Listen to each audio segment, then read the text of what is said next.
Nous sommes en train de voir ce que c'est d'être membre et de vivre en tant que membre du corps de Christ, donc de l'Église. 1 Corinthiens chapitre 12, c'est le texte que nous étudions, tiré de la parole de Dieu, inspiré par le Saint-Esprit.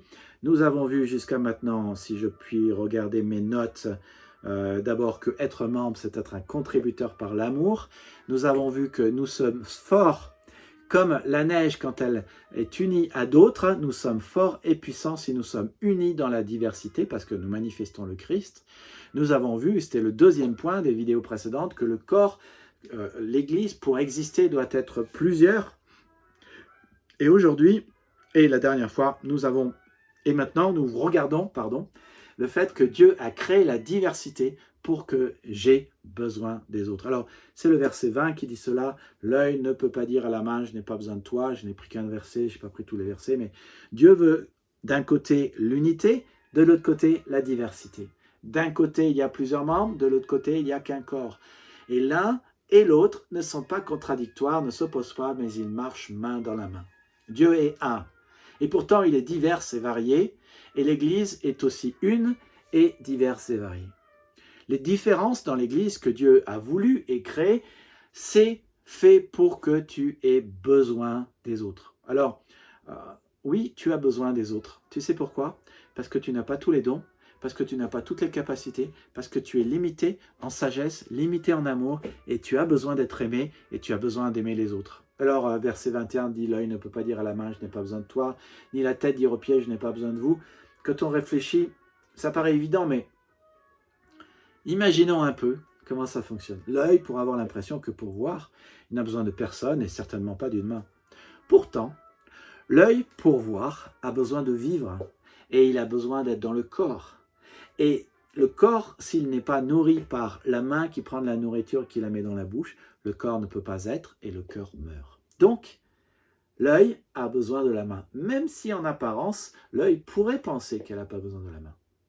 La tête pourrait aussi avoir l'impression de ne pas avoir besoin de pied pour penser. Un pied pense-t-il? Non. Alors la tête se dit, je n'ai pas besoin d'un pied qui ne pense pas. Mais la tête a besoin d'être connectée à un corps et d'être soutenue par le corps qui lui-même ne peut fonctionner correctement que s'il y a des pieds et s'il y a une main qui nourrit le corps. Aucun membre de l'Église et du corps ne peut vivre s'il n'est pas attaché à un corps et fortement attaché au corps et ainsi attaché aux autres membres. Cela s'appelle être membre de l'Église, vivre en tant que membre. Et cet attachement, c'est le contrat de membre. Et je te pose la question, est-ce que tu es membre de ton Église? Est-ce que tu pratiques ce contrat de membre? C'est le contrat d'amour inconditionnel que Dieu a avec toi et toi avec lui, toi avec ta famille et que tu devrais avoir avec ton Église.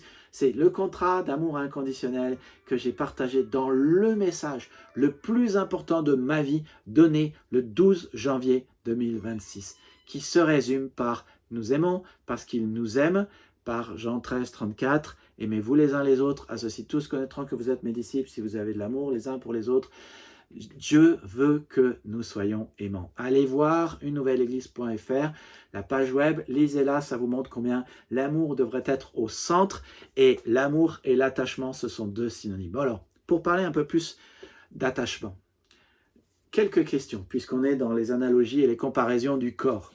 Alors, permettez que... Vous voyez, c'est ma bouche qui a besoin de ma main.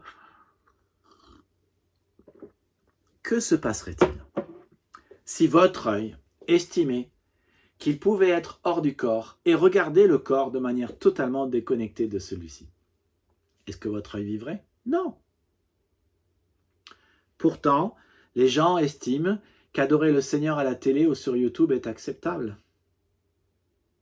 Les gens estiment qu'on peut voir sans être connecté. Mais Dieu dit non, ça n'est pas possible.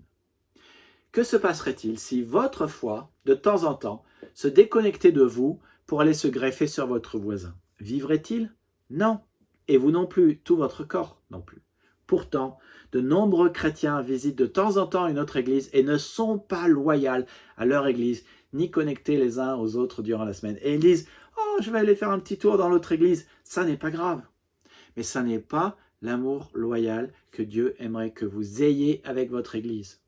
Et vous allez me dire que je suis extrême. Non, je ne suis pas extrême. Je dis ce que Dieu dit dans 1 Corinthiens 12. C'est que vous devriez être attaché fortement à votre Église. Et que se passerait-il si mon pied droit, récalcitrant, décidait de faire une petite fugue et de suivre autre chose que sa connexion à la jambe et l'ordre qui vient de la tête, faisant ainsi une petite division? Vivrait-il? Non. Pourtant, les gens font cela. Ils suivent leur envie, leur désir, leur façon, leur manière, ne veulent pas écouter les ordres qui viennent de la tête et finalement, ils créent une division. Et je pourrais continuer. Que se passerait-il si votre doigt était déconnecté à la main et connecté à la main seulement une fois de temps en temps? 2, 3 fois sur 4. Vivrait-il? Non. Pourtant, de nombreux chrétiens vont à l'église de temps en temps. Et je veux juste vous dire une chose, c'est que quand nous sommes chrétiens, quand nous croyons en Jésus, la Bible dit que nous sommes des disciples de Jésus. Ça, c'est clair. Être un disciple de Jésus, c'est être un étudiant, c'est être un enseignant. Alors, si vous êtes en train d'étudier, par exemple, la science, et que vous avez 4-5 heures d'algèbre chaque semaine, et que vous vous rendez à un cours d'algèbre toutes les 4 semaines, est-ce que vous avanceriez? Non. Est-ce que vous grandiriez? Non. Est-ce que vous maîtriseriez ce que vous avez besoin? Est-ce que vous apprendriez? Non. Pourtant, les chrétiens font ça sans arrêt. Je dis ça totalement fortuit, hein. Il n'y a aucune personne autour de moi qui fait ça, bien sûr. Je sais que beaucoup d'entre nous se disent aussi que oui, mais dans leur vie, il y a des circonstances qui les empêchent de devenir membres. C'est pas ma faute à moi si j'ai pas envie d'aller à l'église ou j'ai d'autres choses qui sont très difficiles. Je ne sais pas ce que je serai demain. Je vais vous dire une chose. Tant de gens disent quand je n'aurai plus de problème, je serai membre. La vérité, c'est que tu as besoin d'être fort aujourd'hui, que tu as besoin de vivre en tant que membre aujourd'hui, d'être attaché à une église en tant que membre, d'aller dans un groupe de maison en tant que membre, c'est d'être fortement attaché à une église qui te rendra fort. Alors, je n'ai qu'un mot à dire, attache-toi, mets ta ceinture et deviens membre. Chaque membre, nous rappelle Dieu, a une utilité. Ça, c'est les versets 22 à 44. Chaque membre est utile. Il y a des membres qui sont faibles, pourtant ils sont tous nécessaires. Il y a des membres qui sont non présentables, et il y a là un mystère, je ne sais pas de quel membre il parle. Il y a des membres totalement insignifiants, pourtant, dit Paul, nous les honorons abondamment. Je ne sais pas s'il parle de jambes, de lèvres, de poils de visage, donc difficile de savoir, mais la raison pour laquelle c'est important d'être un contributeur par l'amour, d'être et de vivre en tant que membre, donc d'aimer tout le monde, c'est que tu as besoin d'eux et eux ont besoin de toi et tu seras mieux avec eux, tu ne seras plus fort. L'amour rend les relations mutuellement bénéfiques. L'amour est le ciment de l'unité, l'amour est l'unité et l'amour rend le Christ visible et te rend meilleur et plus fort. Alors attache-toi, deviens membre, rejoins-nous à une nouvelle église.fr si tu n'as pas d'église. Nous sommes à la Ligny Séphore Niepce le dimanche à 16h. Que Dieu te bénisse et à bientôt.